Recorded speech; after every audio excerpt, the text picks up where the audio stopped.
Enfin, chers fidèles, je vais vous offrir une information extraordinaire. Une information que vous allez d'ailleurs offrir à votre entourage, en retenant au moins cette partie du prêche. Et c'est un cadeau d'Allah subhanahu wa ta'ala pour le jeûneur. Et malheureusement, beaucoup ignorent cela. Alors écoutez bien, ce sont deux traditions prophétiques. La première, le prophète sallallahu alayhi wa sallam dit ceci: لِلصَّائِمِ عِنْدَ إِفْطَارِهِ دَعْوَةٌ مُسْتَجَابَةٌ. Et il dit dans une autre tradition: إِنَّ لِلصَّائِمِ عِنْدَ فِطْرِهِ دَعْوَةً مَا تُرَدْ.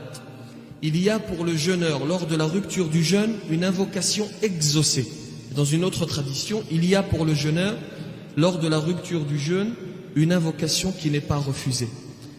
Dans ces moments où la table garnie de mets merveilleux t'appelle, lorsque la soupe t'attire, tu sais ce que tu vas faire? Détourne-toi un instant de cette table. Tu as une difficulté, tu as un problème, tu as une dette, tu souhaites que tes enfants réussissent, tu as un projet, tu souhaites acquérir une maison, tu souhaites entrer au paradis. Dans ce moment, au moment de la rupture du jeûne, et c'est le témoignage du prophète sallallahu alayhi wa sallam, ce ne sont pas des fables.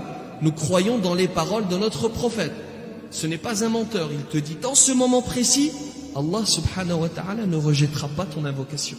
Alors à ce moment précis, délaisse la table et tourne-toi vers le Créateur. Et lève les mains au ciel. Qu'Allah subhanahu wa ta'ala accepte notre jeûne.